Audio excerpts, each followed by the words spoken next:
Hey, all right. How's it going? Mr. Deadman of the Dead Man's Tome podcast here. Man, tonight we have an exciting show lined up for you. We're talking about true crime, Valentine's themed true crime, because it's that week. And let me tell you something. We also have an amazing show planned for Friday. More Valentine's Day murders. Not really Valentine's Day, more like romantic murders, crimes of romance. But tonight specifically, a murder that took place on Valentine's Day. Not only that, we talk about Lovecraft. I actually read a book. Wow, Mr. Deadman reads? No. I want to do a little review over what I read, and I want to share that. But first, we'll talk about the true crime stuff. Go to Lovecraft. Afterwards, we'll talk about witches. Putin loves witches. Okay. So before we go any further, though, let me remind people, hey, if you want to see me get embarrassed, if you want to see me eat bull balls, if you want to see people try to make me cry, try to make me cringe, try to make me feel embarrassed for just existing, become a patron. Become a patron and you get access to those bonus shows. Look, paywalls are lame. I understand that. But with this channel practically kind of sort of demonetized because of this content, I'm talking about true crime. Come on. It just helps me, and I give you guys something little in return, okay? But you don't have to. Anyway, see, I'm like the world's worst salesperson. Like, you don't have to do it, you know?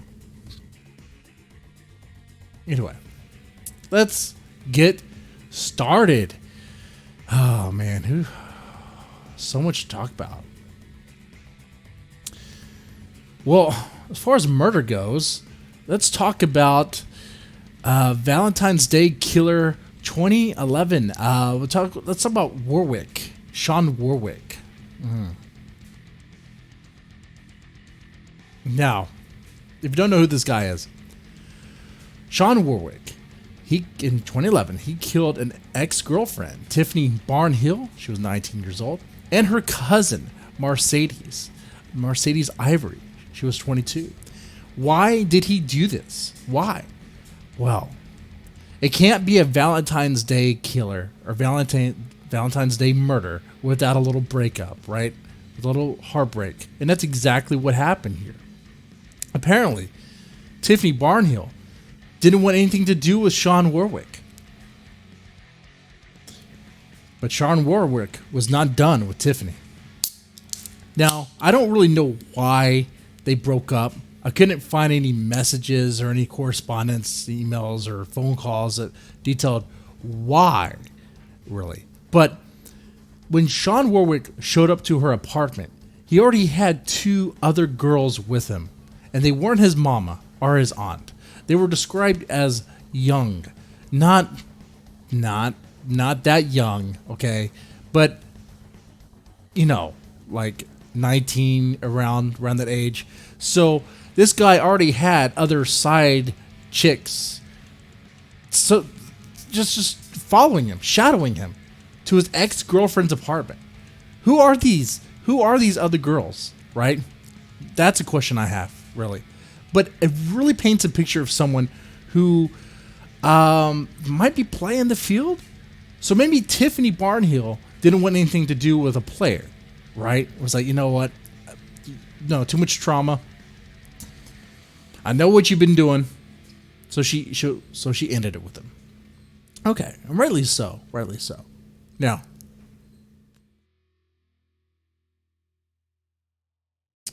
he tried to message her, tried to reach out to her, but Mercedes Ivory would play interference, stop him from messaging her, right? Ooh, this pissed him off. This pissed Warwick off so much. And by the way, people might have doubts where I'm getting this information. I'm getting this information from news reports and from the details of the trial here. I mean, according to the trial witness, Warwick was accompanied by two women, okay? And went to Ivory's place.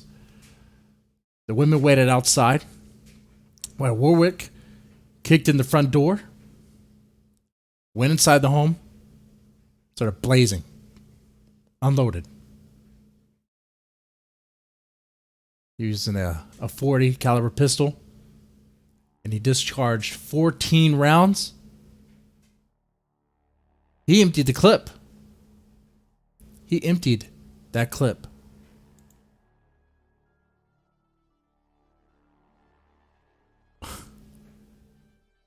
Inside, not only did this take place on Valentine's Day, but inside the apartment, it was all decorated with balloons of love and hearts and all that stuff. Imagine that. This guy, this pathetic excuse of a human being, his girlfriend dumps him. And what does he want to do? What does he think is the appropriate response? To go to her place, kick in the door, and murder her and her cousin. To take her life because she wouldn't spend time with him. Pathetic. You know, this happens quite a bit, right? There's all sorts of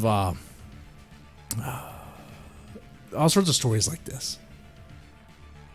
The heartbreak lead to anger. The last shout. Women attacking men, men attacking women. Now, in trial, he had I believe a court-appointed attorney. And he claimed that his attorney was not fighting for him. He tried to make a plea that his attorney was not fighting for him. And the court-appointed attorneys are usually pretty bad.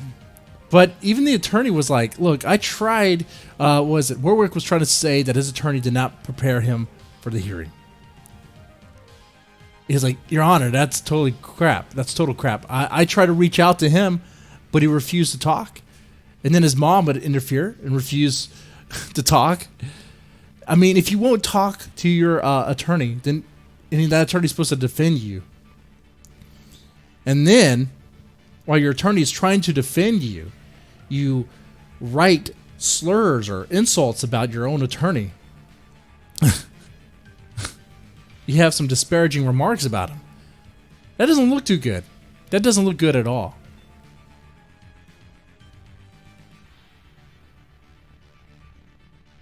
Ooh. So yeah, this guy's convicted. He's the convicted Valentine's Day killer. He was sentenced to 2 years. 2 years, sorry. 2 consecutive life prison. Doing life without parole. And yeah. Alright, that's our first on the list. Well, what else we got here? We got plenty more Valentine's Day killers. Alright, let's pull it up here. Man. How are y'all doing tonight, by the way? If you're listening on the podcast, feel free to say something in the comment section down below. But if you're watching on YouTube right now, hey, man, say something in the chat. Press the like button, share, subscribe. It really helps out. It really does. It really does. Okay. Anyway, let's talk about more Valentine's Day killers. I think one we got to talk about here is Dr. John Hamilton. Dr. John Hamilton, 2001, Valentine's Day. Now, his friends, the friends of Susan and John Hamilton, described the couple as being happily married. They were a happily married couple. But Dr. Hamilton, the surgeon, had a, as you would probably suspect, had something going on the side. Not only did he go to a strip club, but he was having conversations with the stripper. Continued conversations with the stripper. Little sordid phone calls, even. You know, just don't bring that home. Don't bring any of that home, okay?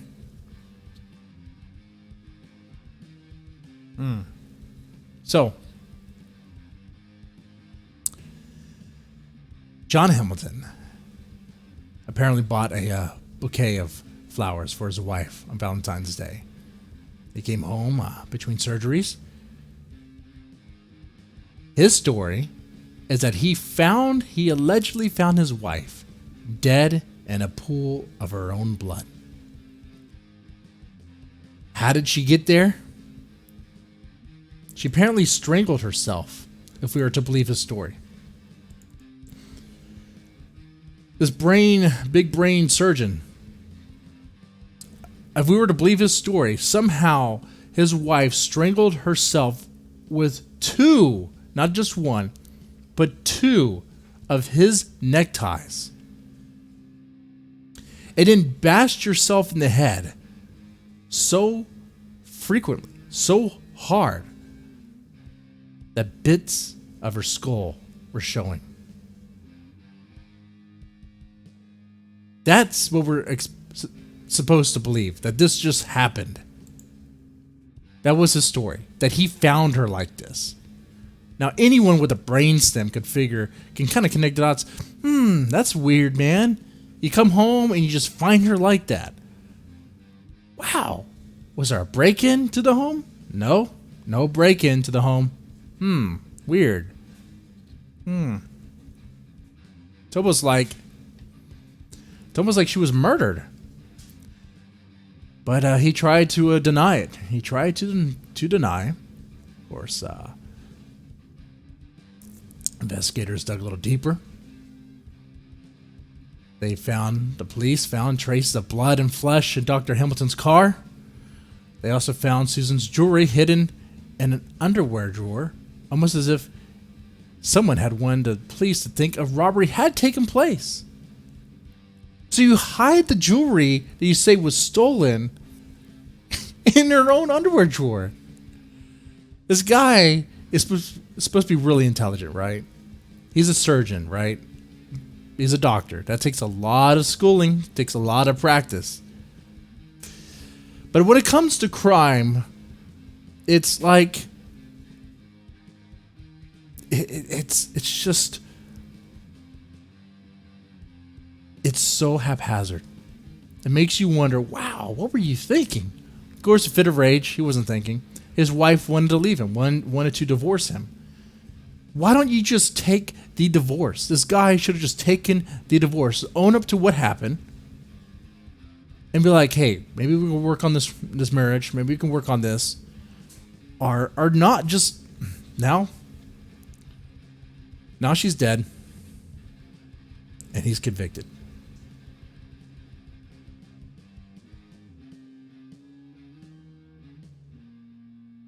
The jury convicted him of murder in less than 2 hours, by the way. I mean, it just seems way too easy, right? It's like, duh. What were you thinking? What was he thinking? Okay. Then, to complicate things, let's move on to now this one's a little interesting for me, because it's like you want to make fun of the guy, but he's disabled. So it's like he's still a horrible human being. He's a horrible human being that won, I think, 2004 worldwide fame and victory in 2004 Paralympics, the Special Olympics. Special Olympics for, not really, is it Special Olympics? It's Paralympics. Okay, whatever. However you want to describe it. So, he's award-winning for running on fake legs. Okay, let's call it what it is. And on Valentine's Day, 2013, he murdered Reva Steenkamp. I'm talking about Oscar Pistorius. I'm not sure if I said his name right, but that's okay. Let me go ahead and put him on the screen here. For those listening to the podcast, what I could describe him is just a white dude with shades and fake legs. I mean, he was running on fake legs. How else can I... I mean, what else am I supposed to say here? I don't think he's allowed to have that in prison, though. I think he's just in a wheelchair in prison. That's too fancy. Too fancy. Could probably run away from the guards with that stuff. Anyway. Yeah, so while Pistorius, his name is Pistorius, and he used a gun. Okay, while Pistorius admits that he fired the gun that killed his lover, Reva Steenkamp, he denies it was murder. He claims that he thought he heard an intruder, that he was acting in self-defense. He's just a hero, man. He's just a hero, you know? However, text messages were recovered from Steenkamp's phone that said that she was afraid of Pistorius, that he was capable of snapping aggressively at her. A court eventually found him guilty of murder. It didn't take him long. It didn't take him long at all.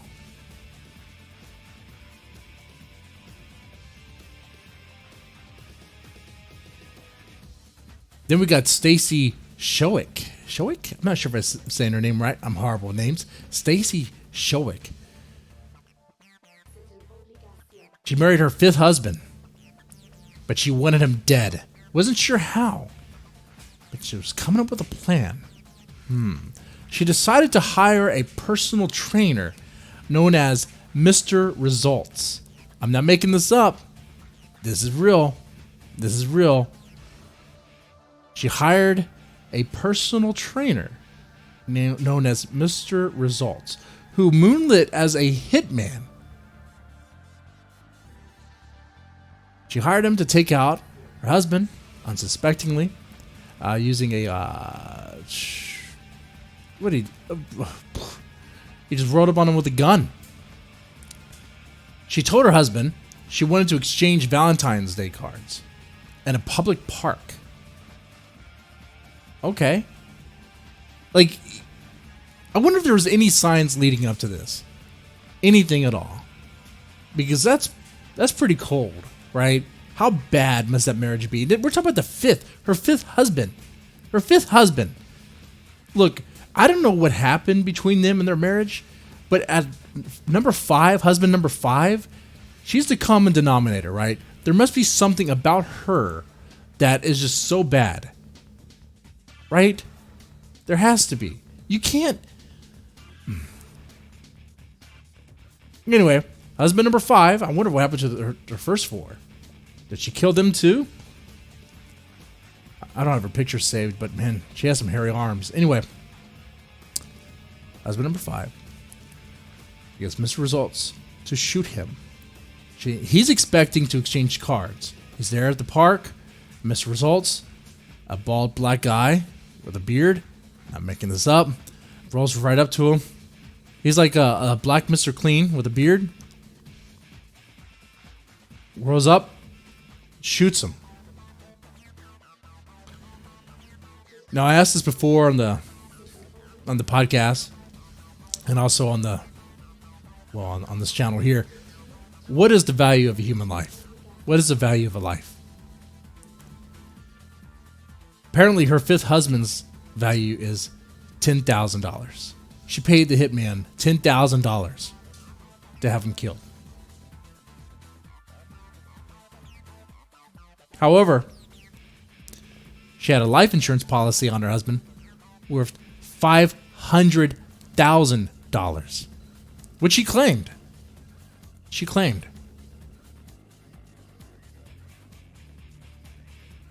Now, she tried to, make it seem like it just happened, right? She doesn't know any detail. She doesn't know what happened. He was just shot at a park. Parks are dangerous. They're dangerous places. Anytime someone gets shot. Okay. But unfortunately for her, she had arranged the whole thing using phone calls and text messages. You know, the police have access to that stuff, right? If you're going to arrange a murder or do any sort of crime, don't use a phone. Like, don't use a phone. If you do speak and it's like, do you have to spell this out to people? Do they not watch movies? Are they not aware? Do they not listen to true crime podcasts? Are they not aware that when you use the phone, guess what? All that stuff you just said, all those text messages, guess what? The police are going to get it. Fourth Amendment, my ass. Or Fourth Amendment. You'd be like, constitutional rights, my ass. They're going to get that stuff. They do, every time.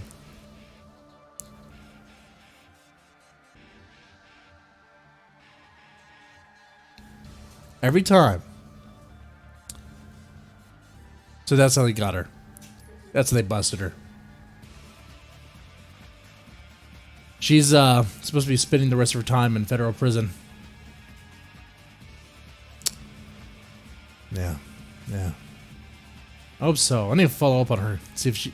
I hope she's not been let out. That'd be horrible. That would be.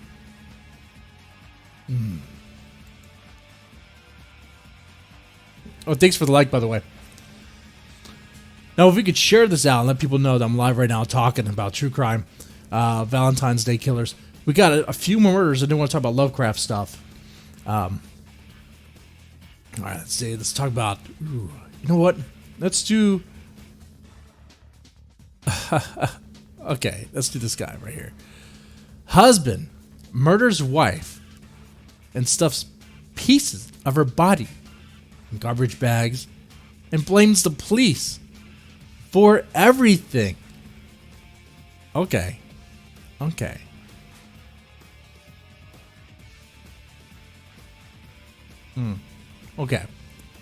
So Valentine's Day, 2007. Stephen Grant notified police that his wife, Tara Lynn, went missing. Where'd she go? You know, as soon as you do that, you know you're a suspect, right? Fellas and ladies, whenever you report that your spouse is gone, you know you're a suspect, right? I mean, that's what it is. After interviewing Stephen, police discovered that there was a 5-day gap between his wife went missing and when he reported her disappearance. That's weird. Stephen Grant immediately went on this media bonanza, appearing on tons of shows and accusing the police of harassment. Oh yeah, that's good. That's good. That's a good strategy there. Oh yeah, the police are just harassing me with these questions, man.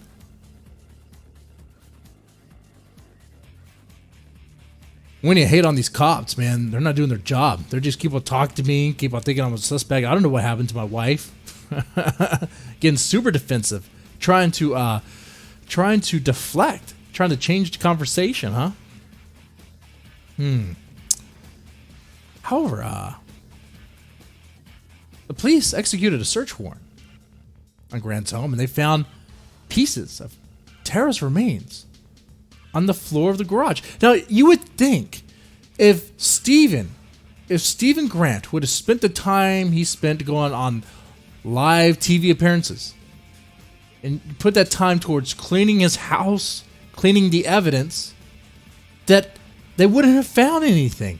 At least not right there in the home. These big brain people, like, what was Stephen Grant thinking?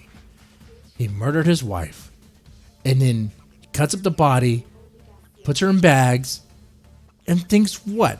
The police aren't going to find the pieces of her body in the bags in his own home? As soon as you call the police, you're a suspect. You're going to get a search warrant. You're going to search your house.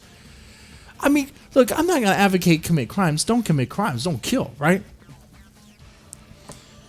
But oh my God, these people are idiots.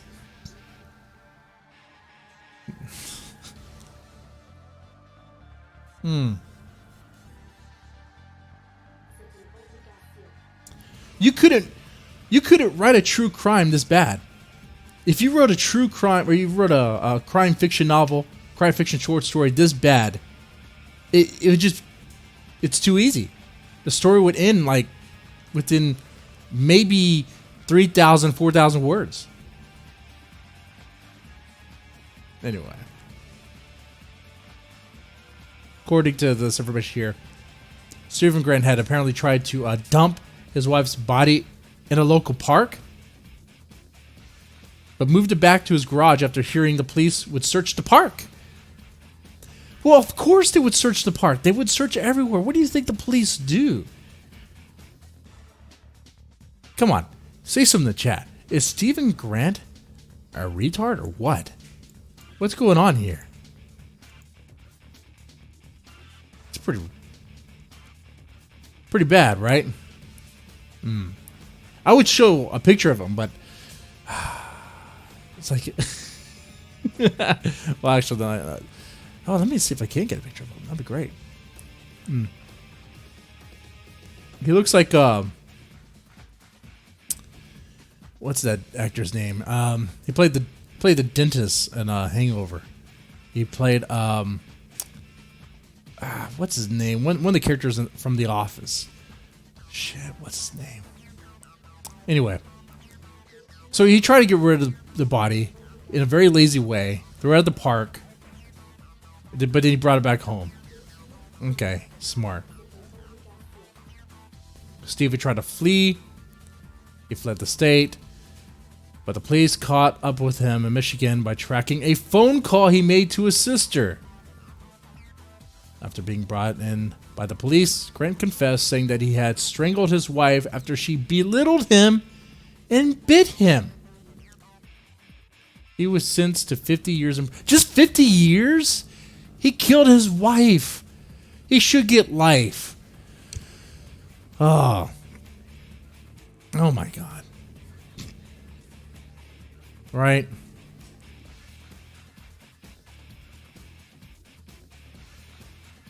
His wife belittled him and bit him. Well, if you marry a vampire, that's what you fucking get. I mean, bit him? Okay, so your wife bites you, so your response is, I'm going to strangle you and cut up your body. This guy has tiny penis. This guy has little tiny penis, micro penis. He was belittled by his wife. He was enraged like that. Most men, man, you get belittled by your wife, you're like, okay, well, I guess I'm staying up watching movies or staying up doing whatever I do, you know? You know? It's gonna be one of those nights.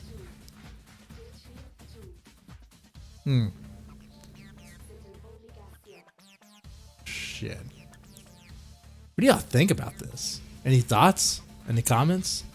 Man. It's alright, let me shift gears here real fast. Yeah, Valentine's Day murders, man. It's a lot. It's a lot of stuff. To kill someone you're supposed to love, or kill someone who broke up with you, kill someone because you just want them gone, so you hire someone. Anyway. Let's talk about the Shun house. The Shun house. What is the Shun house? It's a little, it's more like a short story by Lovecraft, but it's a novella. This story is actually really good. If you are a fan of Lovecraft, you definitely already know about this. But if you're not really a fan and you're curious where to start, but you're kind of like you hear that Lovecraft is hard to get into because his prose can be kind of lengthy and very dense. This is actually a pretty good place to begin, especially, well,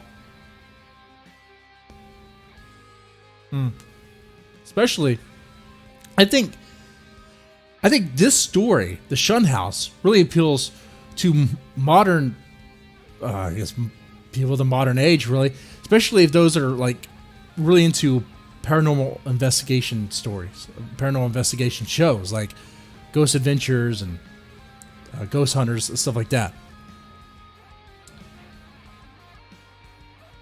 I mean, one reason for that is that this story, the Shun House, approaches the subject of paranormal with both skepticism and an open mind by creating a relatable character that knows what he's going to investigate, is something that shouldn't exist. He knows that the paranormal shouldn't be real, but sometimes, there are things that happen that he can't explain. So he's willing to go into it, but he's not sure what he's going to find.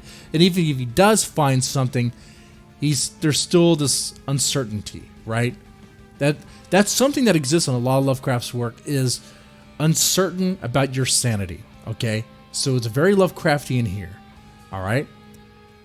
And you combine that with this, we're going to investigate these paranormal events at this house. And the way it does it, I think, like I said, I think people who like those paranormal shows are really going to enjoy this, because it has all the elements of bring back Ghost Adventures. They lay out the history of the place by outlining the records of people who've been at the house and what happened to them, the certain sickness and deaths, the oddities, the weird mold that has grown in the basement that forms like this human shape or outlines this human form, these weird odors and these weird fungi that grow. Just weird, obscure stuff that would make people wonder, like, what is going on, right? Okay. And then, well, quickly, you have them pretty much gear up, arm up, ready to investigate the place, to do a stayover, like spend the night at the place. If this sounds like just about any other ghost adventure or ghost hunting show, that's what I'm saying. I think it really would appeal to just anyone. Even if you don't even read horror, I think you would enjoy this story, because it's just if you don't read horror, but you like paranormal hunting shows, paranormal investigating shows, you're gonna like this. Okay, I think I said that enough already. But let's talk about the pacing. The pacing is not bad at all. It's very quick. At the beginning, it talks about like years of stuff that happens at the house within just like a few pages. Really quick. It goes by real quick over the detail. Okay. And then quickly, they're gearing up. When I say gearing up, they get some sort of screen, some sort of device to try to detect, if they can, the presence of any sort of ghost. And I'm not really sure what they're using would actually work anyway, because this hasn't really been done before, really, and or well, at least they're going based on the limited information that they have. But they also arm up literally with like World War I style flamethrowers, so they're like ready to kick ass, okay, in case anything went down. As soon as you read that, you're like, oh shit, man, they're gonna end up burning the house down investigating this. Is this a story about two people who burned the house down? No, not even. That's the one thing that's disappointing. The flamethrowers were never used at all. I think if anything, that's just like a security blanket, just to comfort them. What happens instead? They end up staying at the place overnight. One of the guys, the uncle to our narrator, has these weird dreams, these weird nightmares, where he sees the people, like these faces of the people that have been at the house in his dreams, which is something that paranormal investigators might tell you about their experience, or what they've experienced, staying overnight in a creepy place or a haunted place. It goes into more detail, like seeing these weird, ghostly, I guess, forms staring at them with multiple eyes, and it goes from ghosts to then there's something else going on in this house, that these ghosts are not just ghosts, but there's this other presence, something else, something vampiric. Not just vampiric, but then the uncle who has these dreams, his body starts transforming. His face starts changing to the faces of the people that used to live at the house. And his body starts changing to like this, sounds kind of like a werewolf. So this story has a way to combine ghosts, werewolves, and vampires in a very short amount of time. where it doesn't seem like it's too much at once, though. Especially with the way Lovecraft writes and stuff. Because he doesn't outright tell you, really. I think he used the word vampire like 2 times. Maybe 3 times. 2 or 3 times in the story. And werewolf once. He more described it than he said it, right? Really cool. Really cool. I really did enjoy that story. It's really fun. Anyway. So yeah, that's my review of the Shun House. Trying to do something new, different with the Dead Man's Stone podcast. Actually review Lovecraftian story or horror story. All that. Look at that. I hope you all enjoy that here.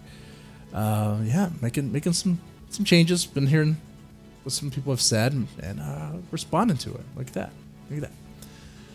Now let's talk about. Oh, that's right. Putin witches. Putin and witches. Now this one's a little weird. So apparently there's a witch coven or something in Russia that's casting spells to help Putin defeat his enemies. If you wonder why Putin is still in power over there in Russia, how he's able to play these games and retain power, maybe this is why. Maybe this is why. And this is not fake news. This is real. A coven of witches in Russia has performed a circle of power as a way of sending mystical energy to help Vladimir Putin defeat his enemies. Vlad and witches. Is this a sign? Is like Vlad gonna? Is he tapped into something? Why is he entertaining this? Right? Does Vladimir Putin seem like someone who wastes his time with this, or does he actually think this is going to help him? Maybe it has helped him. Maybe it's all part of the plan. Maybe it explains things. I don't know. But for real, a gathering of witches and seers performed the ritual and said to be one of the most powerful in Russia, supporting old Putin there. Putin's a interesting guy, you know? Anyway, head witch, I'm going to mispronounce this. Head witch, Lyona Pollen, okay, whatever, read out the incantation, surrounded by her followers, who were all dressed in black. She said, "Come up with the greatness, power of Russia, direct the way of Vladimir Putin, right and correctly throughout the world of mine. Breathe, Mother Earth, embracing Russia on all sides. Oh, primordial power. Oh, the primordial powers. Oh, shit. Oh, primordial power. Return to the abyss those that wish to hate upon Russia." Hey, if you've been hating on Russia, these witches are calling for the primordial power to send you to the abyss.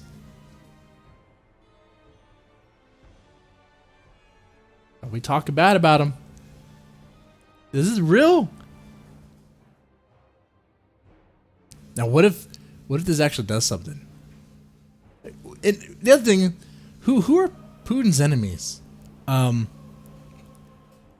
could think of Syria, Iran, maybe, kind of, sort of. Well, I mean, they could team up. No, I don't think they would. They don't like each other. I mean, us? The U.S.? That'd be weird. I thought they loved us. I thought they liked Trump. I don't know. I have no idea anymore. I don't know what's going on. We have we literally have President Putin. Is he president or is he just a dictator over there now? President Putin getting powers from a witch coven. Wow. All right. How do you explain that? I mean, that's something that's going to have to be in history books, right? later on in history, if this actually amounts to something, we should have paid attention. We should have paid attention to when Putin was becoming emboldened by these witches, when they asked for the primordial powers to come back up and send everyone who hates on Russia back to the abyss. Not to hell, but to the abyss. Which sounds worse, actually. You know what's interesting? During, I believe, the 17th century, there were witch trials in Russia, where many of them were killed. A lot were killed. You know, every country, just about every country, every nation has their witch trials. Some are still having them today. Some countries, and I think South America and definitely Africa, are still practicing witch trials and killing people. So look at that. But so I wonder if this is Putin's big brain move to find out who are the real witches and to get rid of them? Or is he really trying to use their power? What do you think? I think he's actually trying to use their power. I think later on it'd be interesting to find out if Vladimir Putin's been tapped into some sort of supernatural something, you know. Maybe some sort of weird aura. I don't know.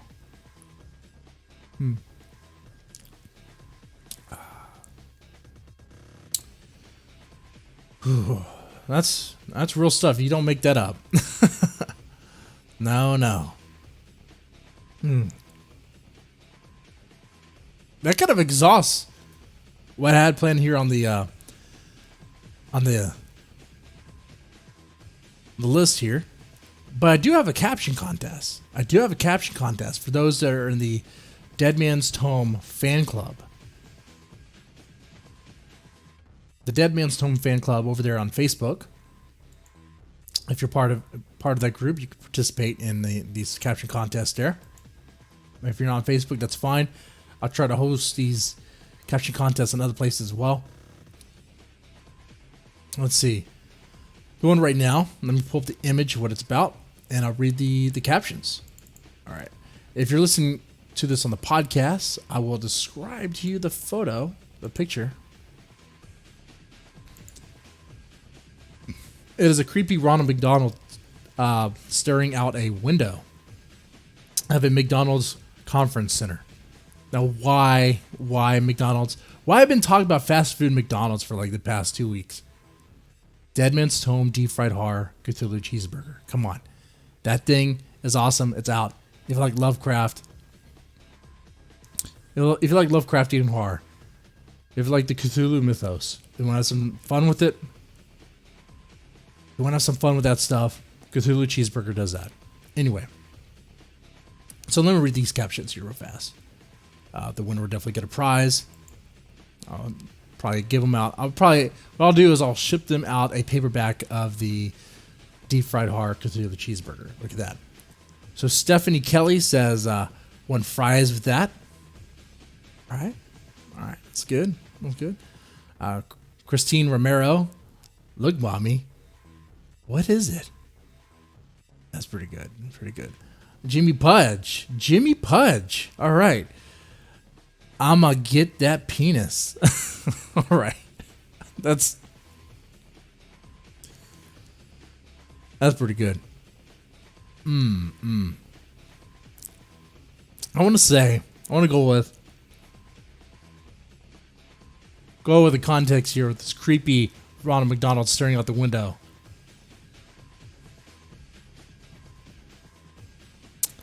You know what? The one that made me laugh the most was Jimmy Pudge. I'm gonna get that penis. that's creepy and kind of gutter brain. That seems like something that'll go with this photo here. So I'll ship him a free paperback copy of Deep Fried Horror. Look at that. All right. Well, ladies and gentlemen, if you made it this far, please press the like button, share, and subscribe. And please feel free to say something. Let me know what you would like me to cover for the next show. Now, on Friday, we do have a pretty interesting show planned We're talking about 25 murders of romance. Okay? 25. Not really just murders. Sort of creepy, disturbing stuff. Oh, it's real good. It's real good.